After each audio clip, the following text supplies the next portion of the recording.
बहुत सारे सीकर्स ने ये प्रश्न पूछा है कि उनके कुछ रिश्तेदार या मित्र उनके अंदर नैतिक रूप से कमियां निकालते हैं और उनकी घटनाओं की जीवन की घटनाओं के बारे में उन्हें याद दिलाते हैं, उनकी कमियों के बारे में उन्हें याद दिलाते हैं और इस प्रकार उनके अंदर उनको नैतिक रूप से नीचा दिखाने की और स्वयं को नैतिक रूप से ऊंचा दिखाने का प्रयास करते हैं। तो इस प्रकार जो तनाव मिलता है नैतिक रूप से नीचा दिखाए जाने के कारण, उस तनाव से मुक्ति कैसे प्राप्त करें, ये मूल रूप से ये प्रश्न है। देखिए, पहली बात तो मैं आपको ये बताना चाहूँगा कि ये नार्सिसिस्टिक पर्सनैलिटी डिसऑर्डर का एक लक्षण है। जहाँ तक नार्सिसिस्टिक पर्सनैलिटी और स्प्लिट पर्सनैलिटी इत्यादि का सवाल है, तो वेस्ट में ऐसा कहा जाता है कि ये कुछ स्पेसिफिक व्यक्तियों के अंदर होता है जिनके अंदर प्रॉब्लम डिसऑर्डर की सीवियरिटी बहुत ज़्यादा होती है। लेकिन मैं ऐसा मानता हूँ कि ये इसको सीवियरिटी की दृष्टि से देखने की बजाय इसको एक स्पेक्ट्रम की दृष्टि से देखना चाहिए।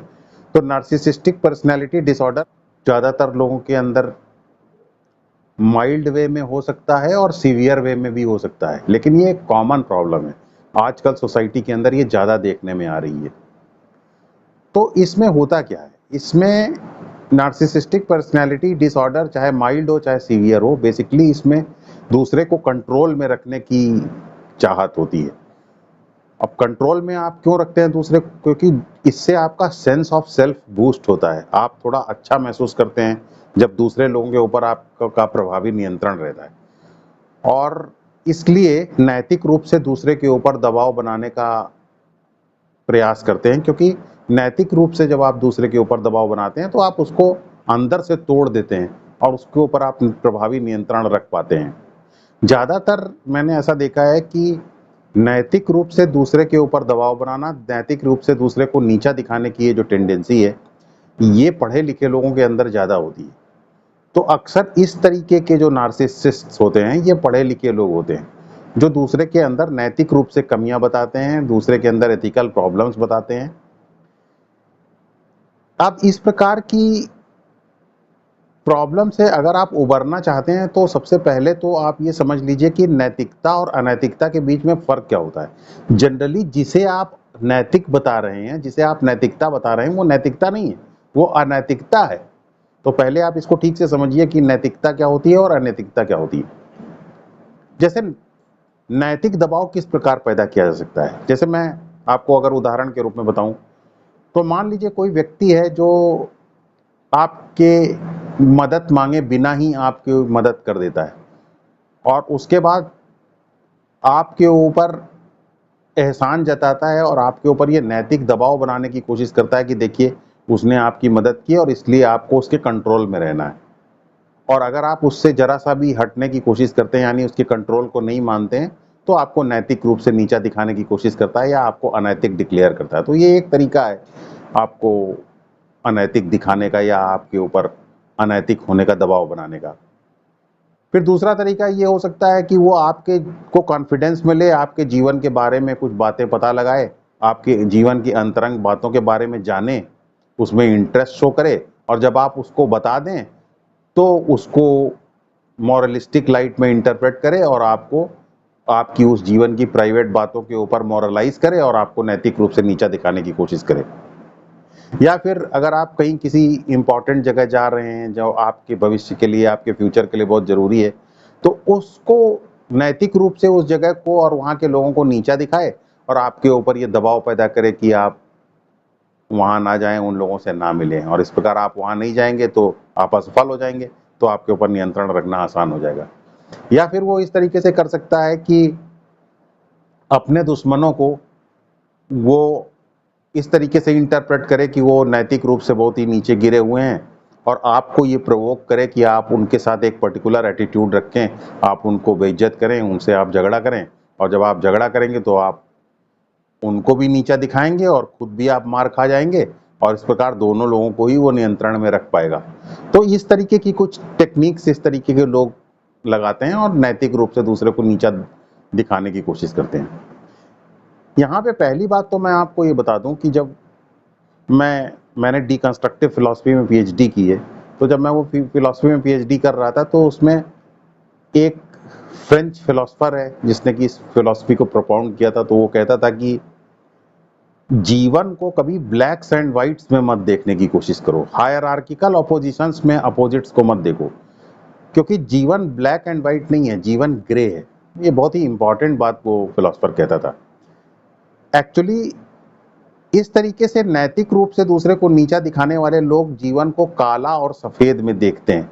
जैसे वैज्ञानिक जो है वो जीवन को काले और सफेद में देखता है, वस्तुनिष्ठ तरीके से देखता है, सटीक रूप में देखने की कोशिश करता है, हर चीज को काला और सफेद में डिवाइड करने की कोशिश करता है। तो वैसा ही ये व्यक्ति करते हैं। लेकिन जीवन कोई विज्ञान का मशीन नहीं है। जीवन बड़ा आश्चर्यजनक है। जीवन वस्तुनिष्ठ नहीं है, जीवन आत्मनिष्ठ है। जीवन ऑब्जेक्टिव नहीं है, जीवन सब्जेक्टिव है। तो जब आप जीवन का मूल्यांकन काले और सफेद में बांट करके करते हैं तो आप जीवन को सीधे डिक्लेयर कर देते हैं कि ये अनैतिक है, ये नैतिक है, ये साहसी है, वो कायर है। तो इस प्रकार आप जो है सीधे डिक्लेयर कर देते हैं, जबकि जीवन में ऐसा नहीं होता। जीवन में कोई पूरी तरीके से गलत नहीं होता, कोई पूरी तरीके से सही नहीं होता। जीवन में कोई फैसला पूरी तरीके से सही नहीं होता, कोई फैसला पूरी तरीके से गलत नहीं होता। तो जीवन एक सेंसेक्स की तरीके से है। सेंसेक्स ऐसा नहीं है कि किसी दिन एकदम जीरो पे उठ जाए और किसी दिन पूरा एकदम उठ जाए, टॉप पे हो जाए, ऐसा नहीं है। वो जीरो और टॉप के बीच में कहीं ना कहीं फ्लक्चुएट होता रहता है। तो वैसा ही नैतिकता के साथ भी है। ये जीवन एक स्पेक्ट्रम है। तो उस स्पेक्ट्रम में काला और सफेद को मिला करके ग्रे के रूप में ये जीवन है।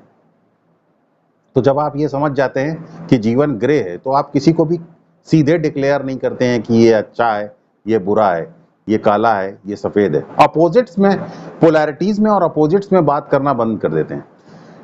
लेकिन इस तरीके के लोग क्या काम करते हैं, ये हमेशा पोलैरिटीज में बात करने की कोशिश करते हैं। पोलैरिटीज में बात करने का मतलब है कि आपका माइंड जो है वो मैकेनिकल माइंड है, फॉर्मेटरी एपरेटस के रूप में आपका माइंड ऑपरेट करता है।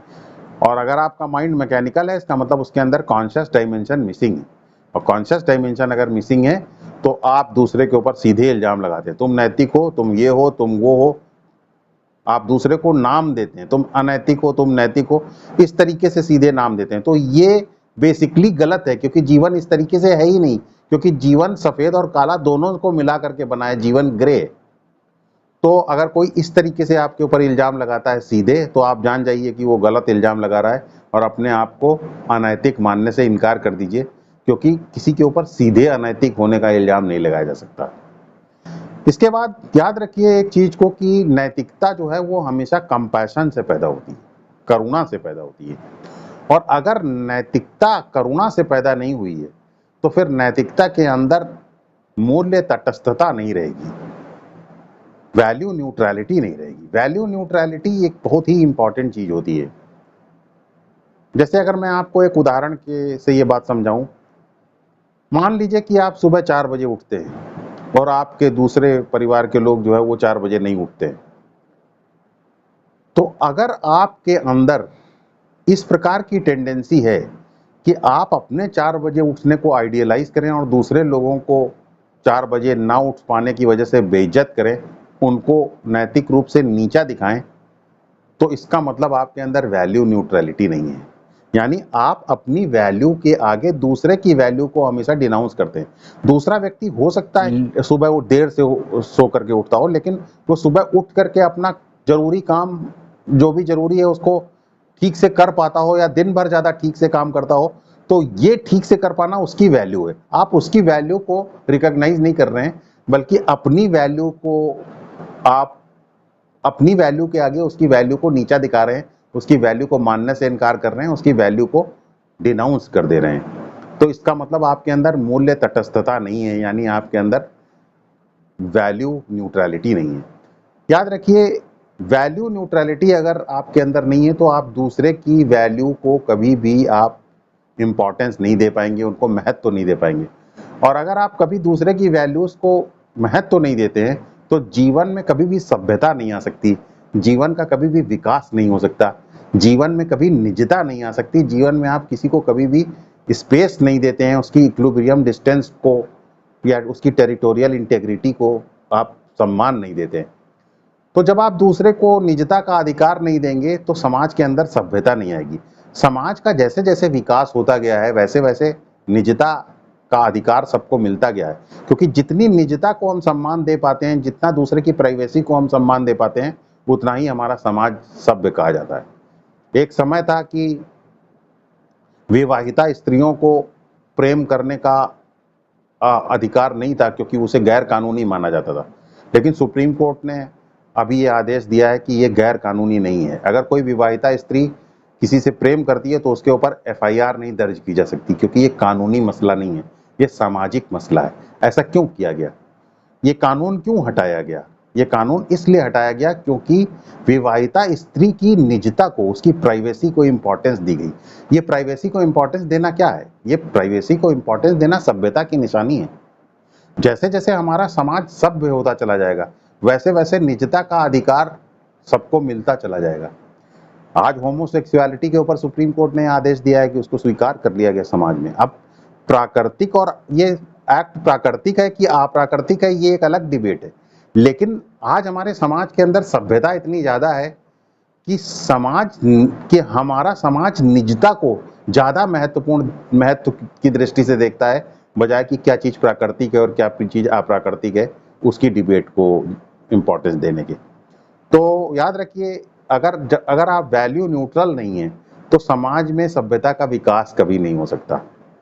तो इस प्रकार के व्यक्ति जो दूसरे की वैल्यू की कभी रिस्पेक्ट नहीं करते हैं और उसको डिनाउंस कर देते हैं, उसको मानते नहीं है, इसका मतलब उनके अंदर करुणा नहीं है। यानी वो मोरालिटी और मोरलाइजिंग का इस्तेमाल अपने सेल्फ इंटरेस्ट के लिए कर रहे हैं, अपने वेस्टेड इंटरेस्ट के लिए कर रहे हैं। तो आप कभी भी उसको मोरालिटी मानने से ना मानिए, क्योंकि ये मोरालिटी नहीं है, अनैतिक है। ऐसे व्यक्तियों के द्वारा आप कभी भी दबाव में ना आइए। रावण यही काम तो करता था, उसके अंदर वैल्यू न्यूट्रलिटी नहीं थी। तो आपको ये चीज समझना है, आपको इसको नैतिकता की दृष्टि से नहीं देखना है, आपको उसको सिंपली डिनाउंस कर देना है, इग्नोर कर देना है, उसको आपको मानना नहीं है। क्योंकि अगर आप नैतिकता को आप तभी रिकॉग्नाइज कर सकते हैं अगर उसके अंदर वैल्यू न्यूट्रलिटी हो। फिर एक चीज है, याद रखिए, नैतिकता जो है वो हमेशा परिस्थितियों में या सिचुएशंस में होती है। नैतिकता कभी एक्शंस में नहीं होती। कोई एक्शन कभी नैतिक नहीं होता है, सिचुएशन उसको नैतिक या अनैतिक बनाती है। कोई एक एक्शन हो सकता है कि किसी एक परिस्थिति में नैतिक हो और किसी दूसरी परिस्थिति में वो अनैतिक हो जाए। यानी कि कहने का तात्पर्य यह है कि नैतिक और अनैतिक मूल्यांकन किसी भी एक्शन का करने के पीछे हमेशा चेतना इन्वॉल्व रहती है। इसको आप मैकेनिकली नहीं कह सकते हैं कि कोई एक्शन जो है वो नैतिक है या कोई एक्शन अनैतिक है। तो बजाय एक्शन के, अगर आपके एक्शन को कोई अनैतिक कहता है तो इसका मतलब वो सिचुएशन के आधार पर उसका मूल्यांकन नहीं कर रहा है, वो एक्शन को टैग कर रहा है। तो ये बेसिकली अपने आप में खुद ही इमोरल है, इस तरीके से किसी को टारगेट करना। तो आप उसको कभी भी सीरियसली ना लीजिए। और वैसे तो इsoteric सिस्टम में हमेशा स्पिरिचुअल जो हमारा तरीका है जीने का, उसमें तो कभी भी दूसरे को अनैतिक कहा ही नहीं जाता। जीवन का हम मूल्यांकन करते हैं, और जब जीवन का मूल्यांकन करते हैं तो जीवन का मूल्यांकन करने के बाद अपनी कमियों को ठीक करते हैं। क्योंकि जब हम दूसरे के अंदर कमियां देख पा रहे हैं तो हम देख इसीलिए पा रहे हैं क्योंकि हमारे अंदर कमियां हैं। अगर हमारे अंदर खुद कमियां ना हो तो हमें बाहर कमियां दिखाई नहीं देंगी। तो इसलिए ह्यूमन बीइंग बनना ये एक अचीवमेंट है, ये कोई गिवन नहीं है। आप ह्यूमन बीइंग की तरीके से पैदा नहीं होते हैं, आप ह्यूमन बीइंग बन करके धीरे धीरे अपने आप को ह्यूमन बीइंग बनने का धीरे धीरे प्रयास करते हैं। तो ह्यूमन बीइंग के बनने के प्रयास में आप करते क्या है? ह्यूमन बीइंग बनने के प्रयास में आप यही करते हैं कि आप धीरे धीरे अपनी कमियों को दूर करते जाते हैं, अपनी मैकेनिकलनेस को दूर करते जाते हैं, अपनी स्लीप वॉकिंग को धीरे धीरे दूर करते जाते हैं, अपनी अनकॉन्शियसनेस को धीरे धीरे दूर करते जाते हैं। तो इस प्रकार धीरे धीरे आपका विकास होता चला जाता है और आप ह्यूमन बीइंग बन पाते हैं। तो याद रखिए, जीवन का उद्देश्य दूसरे को नैतिकता का पाठ पढ़ाने की बजाय अपने अंदर नैतिक परिवर्तन करने का एक अवसर है। तो अगर कोई दूसरे को नैतिकता का पाठ पढ़ाने की कोशिश कर रहा है तो आप ये समझ लीजिए कि ये मूलतः अनैतिक है। तो इस प्रकार आप हमेशा नैतिकता और अनैतिकता के बीच में फर्क कीजिए, और जब नैतिकता का आप सही मतलब समझ जाएंगे तो आपको अनैतिक कहने वाले किसी भी व्यक्ति को या उसके किसी भी आक्षेप को आप धीरे-धीरे सीरियसली लेना बंद कर देंगे।